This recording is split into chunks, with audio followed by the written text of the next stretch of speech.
Hello mga kainday, another day, another vlog po tayo.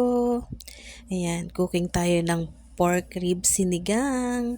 Dahil mauna ng panahon, masarap maghigop ng mainit na sabaw. Ayan, niluluto na natin yung ating pork rib sinigang. Siyempre, nilagyan ko siya dyan. Para masarap yung ating paghigop ng sabaw, medyo maanghang. Ayan, nilagyan ko siya dyan ng gabi, natural, at nilagyan ko siya dyan ng kangkong. Ayan, luluto natin mabuti yung kangkong kasi ah, medyo tag-ulan ngayon, baka masakitan tayo ng tiyan. Ayan, mekos-mekos lang tayo mga kainday. Pakukuluan natin yan hanggang sa lumambot ang ating gulay. At tatakpan muna natin siya. Ayan mga kainday, dito na yung ating kangkong. Lalagyan na natin siya ng pampaasim.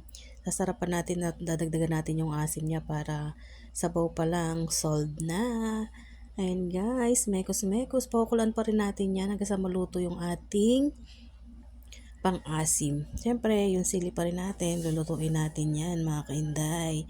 At titikman na natin kung okay yung lasa, kung tama yung sampalok, kung yung asim niya ay sakto lang mga kainday. Ay nakainday ang ating pananghalian. Thank you for watching. Maraming salamat sa suporta. Ayan, luto na ang ating pananghalian. Pork rib sinigang tayo. It's so yummy.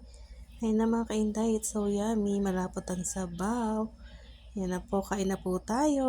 Bye-bye!